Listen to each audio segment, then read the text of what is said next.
Hello, my name is Amy Sturkey. I am a pediatric physical therapist. I'm here with Stacy Marks, and Stacy has Athetoid cerebral palsy, and I remember her. She was treated often across the hall from me by an amazing physical therapist, Sherry Launt, and I worked really hard to be able to connect up with Stacy again so I could interview her because I remembered that she was amazing. Stacy, I feel like we have kind of brought you up in your development. Let's talk a little bit more about the present or more current history.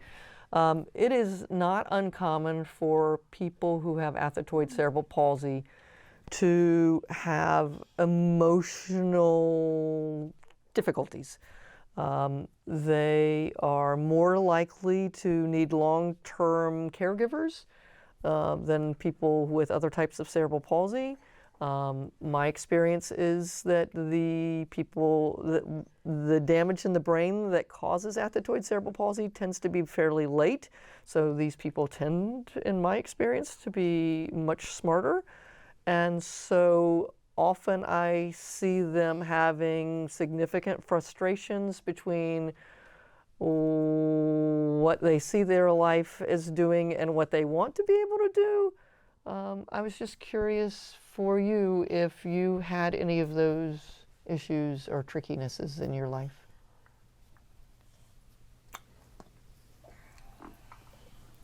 Yes, I definitely have.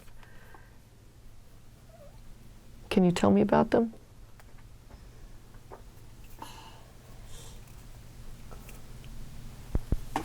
So when I was a teenager, I definitely struggled a lot with some depression, and then feeling like I looked very disabled visually.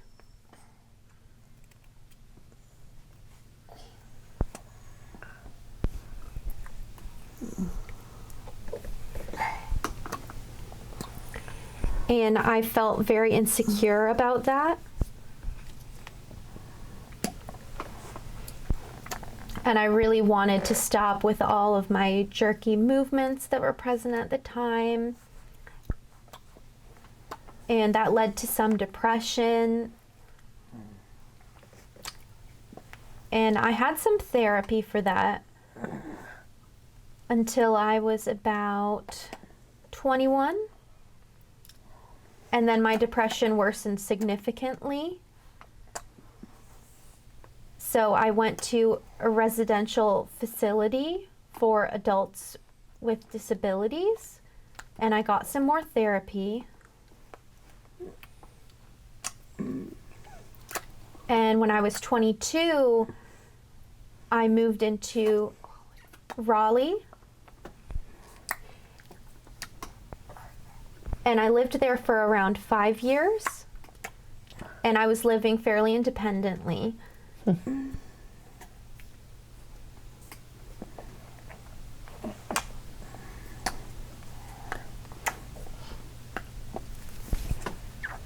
And sorry, just clarifying.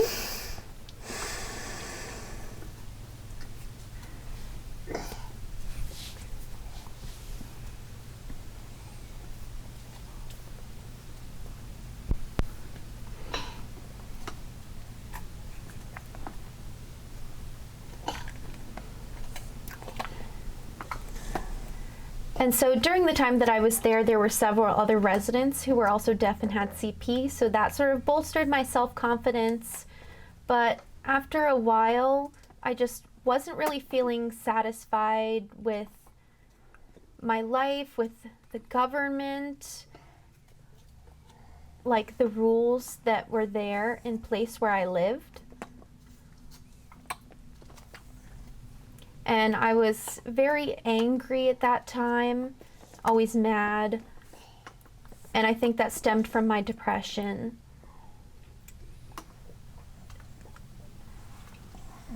So I ended up going to a psychiatric facility to seek more help. And I was on a lot of medication at that time. And I felt very odd. I felt kind of weird in my body. I wasn't able to walk on those medications very well or move properly.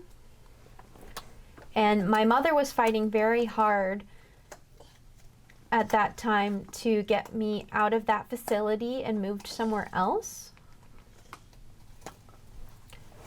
because I needed emergency surgery because I had unfortunately suffered a spinal cord injury at my C3, C4 level from a fall out of bed in that facility.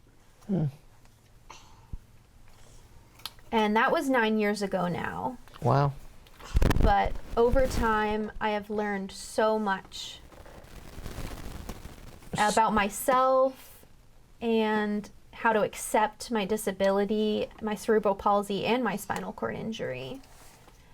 And my life has changed so much. I'm very thankful for all of my doctors, and especially my mom. I think they really saved my life.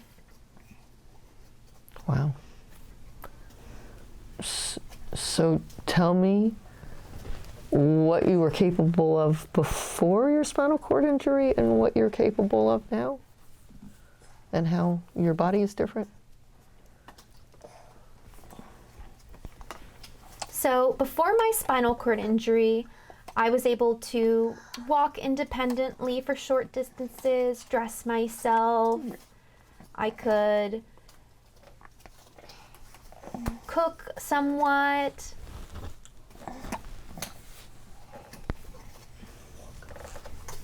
I could ambulate around the house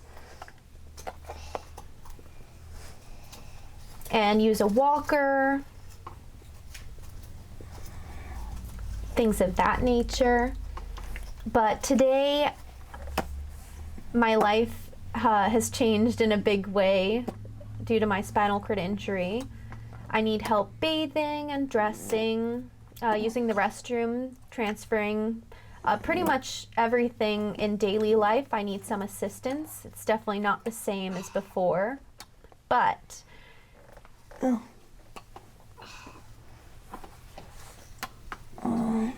a big positive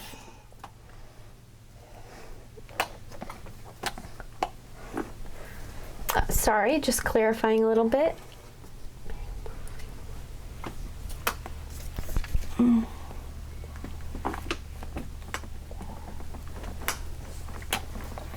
I've sort of learned over time that having to accept all this help, I've given myself a little bit more grace. So I've learned how to give myself that space to accept the help.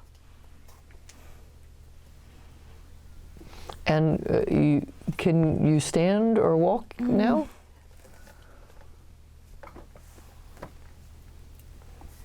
So I can stand with support. Okay. For transfers, but I need someone to hold underneath me in order to support my body. Like for transferring to the restroom or bed, for example. Okay. So now use your power wheelchair, whereas before you walked independently in the home, and you use the power wheelchair out in the community. Now you use the power wheelchair in all environments? Yeah. Yep. And what is your living situation now? So I currently live in a group home setting. Uh-huh. And I've lived there for about 6 or 7 years. Okay. And what is that experience like for you? Do you like it? I enjoy living there, yes.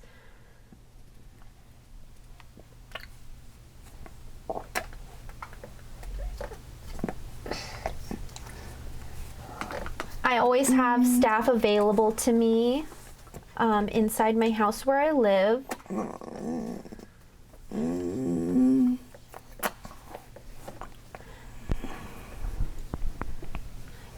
But staff does rotate very regularly, and staff are always changing out if someone quits or leaves, so it is a bit difficult. Yeah, people quit quite often. It's very frustrating sometimes.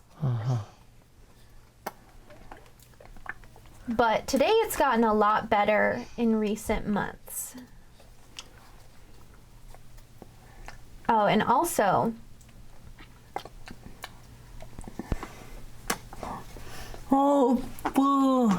I like to advocate for other people who don't have a voice, so that's also something that I enjoy doing. I think you have, In general, not only people in my life, but just anyone who needs advocacy. I think you have lived so many different experiences of being, Yeah, definitely, I agree. yeah, so I think that gives you an ability to be able to understand what other people have gone through and be able to empathize with their issues. And so it gives you a window into being able to advocate for other people in a way that other people cannot. I am loving talking to you. Thank you so much for, I think especially this one was